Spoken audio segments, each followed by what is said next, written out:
Rainbow lesson 11 part 11 a courageous act, एक साहसी कार्य। It was Sunday and the school was closed. Sunday का दिन था और स्कूल बंद था। Gayatri was very excited. Gayatri बहुत ज़्यादा उत्साहित थी। She was going fishing in the sea with her father. वह अपने पिता के साथ मछलियाँ पकड़ने समुद्र की तरफ जा रही थी, समुद्र में जा रही थी। Gayatri's father was a fisherman. Gayatri के पिता एक मछुआरे थे। Every day he went out fishing to the sea. प्रतिदिन, हर एक दिन, प्रत्येक दिन वह मछलियाँ पकड़ने समुद्र में जाते थे। He had promised Gayatri that he would teach her fishing. उन्होंने गायत्री से वादा किया था कि वह गायत्री को मछली पकड़ना सिखाएंगे। She wanted to take up her father's profession when she would grow up. वह बड़े होकर अपने पिता के व्यवसाय को अपनाना चाहती थी।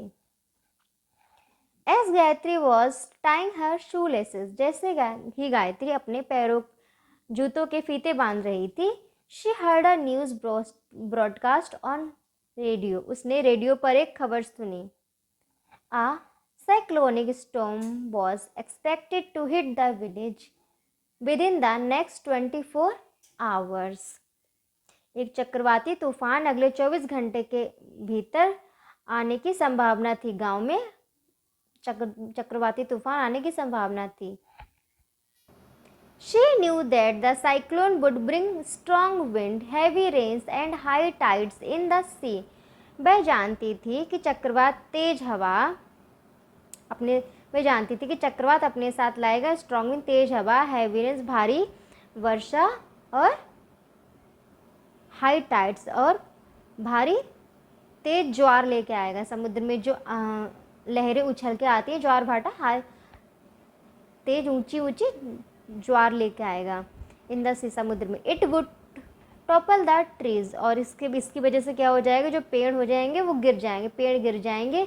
डैमेज द हाउसेस, घरों को नुकसान पहुंचेगा। एंड कॉज फ्लड, और क्या हो जाएगा, बाढ़ आ जाएगी। She rushed outside to warn her father. वह बाहर दौड़ी अपने पिता को चेतावनी देने के लिए, अपने पिता को बताने के लिए वह बाहर की तरफ दौड़ी। Both of them heard the loud clap of thunder. दोनों ने गड़गड़ाहट सुनी। दोनों ने मतलब उसके पिता ने और गायत्री ने और उसके पिता ने बहुत ज़ोर से बादल की गड़गड़ाहट सुनी। Big drops of rain started falling.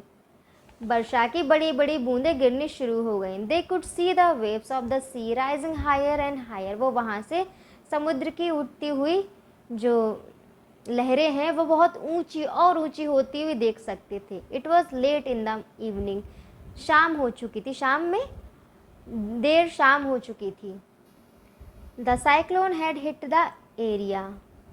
जो चक्रवात था वो उस जगह तक आ चुका था। It had been raining continuously, और लगातार वर्षा हुए जा रही थी। Flood water had already entered Gayatri's house. बाढ़ का पानी गायत्री के घर के अंदर घुस चुका था। She had placed all the small house hold items like food articles, utensils, candles and match boxes and the other articles on beds, tables and chairs. उसने पहले ही घर के जो काम के सामान थे, जैसे खाने की चीज़ें, भोजन, बर्तन, मोमबत्ती और माचिस, उसने अपने बिस्तर, मेज और कुर्सी पर पहले ही रख दिए थे, मतलब ऊंची जगह पर रख दिए थे। By the morning a lot of water had entered the house. सुबह तक बहुत सारा पानी घर में घुस चुका था। आफ्टर एन अनकंफर्टेबल नाइट, एक अनकंफर्टेबल मतलब असहज। Gayatri went to her terrace and looked around. Gayatri अपने घर की छत पर गई और उसने चारों तरफ देखा। The entire area was submerged in water. चारों तरफ मतलब पूरा इलाका पानी में डूब चुका था। Only a few houses could be seen. सिर्फ कुछ घर ही देखे जा सकते थे। The little hut near her house could not be seen due to flood.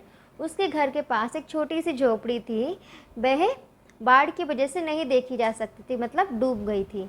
The homeless people were sitting on tree stumps and eight other places which were not submerged. Homeless people, जिनके घर डूब गए थे, बेघर लोग, जिनके मतलब घर पानी में डूब चुके थे। वो सारे के बेघर लोग पेड़ के ठूंठे पर बैठे हुए थे या किसी ऐसे स्थान पर बैठे थे जो अभी पानी में नहीं डूबा हुआ था। Gayatri thought that she should do something. Gayatri ने सोचा कि उसको कुछ करना चाहिए। She swam towards the boat lying outside her house. उसके घर के बाहर जो नाव रखी थी वो अपनी उस नाव की तरफ तैरती हुई गई। She rowed powerfully towards the marooned people. She rowed मतलब उसने चलाई नाव पावरफुली बहुत शक्ति से टुवर्ड्स द मरून पीपल, जो बेघर लोग हो चुके थे, जो असहाय लोग थे, उनकी तरफ उसने तेजी से पूरी शक्ति के साथ नाव चलाई। She helped them board the boat and row to the town hall. उसने उन लोगों की नाव पर चढ़ने में मदद करी और नाव को चलाकर टाउन हॉल की तरफ ले गई। There they were received by the district authorities. वहाँ पर वो लोग जो डिस्ट्रिक्ट अथॉरिटीज़ होते हैं, जो जिला प्राधिकरण द्वारा लोग होते हैं, उन्होंने उनको ले लिया, मतलब उतार लिया नाव से। Then she return home and requested her mother to give her some clothes, food, match boxes and candles. उसके बाद वह अपने घर वापस आई और उसने अपनी मदर से प्रार्थना की कि उसको कुछ कपड़े, खाना और माचिस और मोमबत्तियाँ दे दे। She packed them in a waterproof bag. उन्होंने उन सब चीज़ों को एक वाटर प्रूफ बैग में बांध दिया, वाटर प्रूफ जिसमें पानी अंदर ना जा सके। And return to the town hall, और वो वापस टाउन हॉल की तरफ आ गई। She handed over the materials to the supervisor of the temporary shelter who distributed them to the people. उसने सारी की सारी सामग्री जो वो लेके आई थी वहाँ का जो सुपरवाइजर था उसको सौंप दी और उन्होंने लोगों को वो सारा का सामान बांट दिया। They felt warm and happy. लोगों को बहुत ज़्यादा खुशी और अच्छा महसूस हुआ। Gayatri was happy to that she could do a little to help them. Gayatri भी हैप्पी, बहुत ज़्यादा खुश थी कि वह थोड़ा सा कुछ कर सकी उनकी मदद करने के लिए। She had helped her neighbours in their house in their hour of need. उसने अपने पड़ोसियों की उनकी ज़रूरत के समय पर उनकी सहायता की। तो इस कहानी से हमें क्या सीख मिलती है? In the hour of crisis, most people ask for help, but courageous people render help to others. Hour of crisis मतलब संकट के समय पे बहुत सारे लोग मदद मारते हैं, बट जो साहसी लोग होते हैं वो ही दूसरों को मदद देते हैं।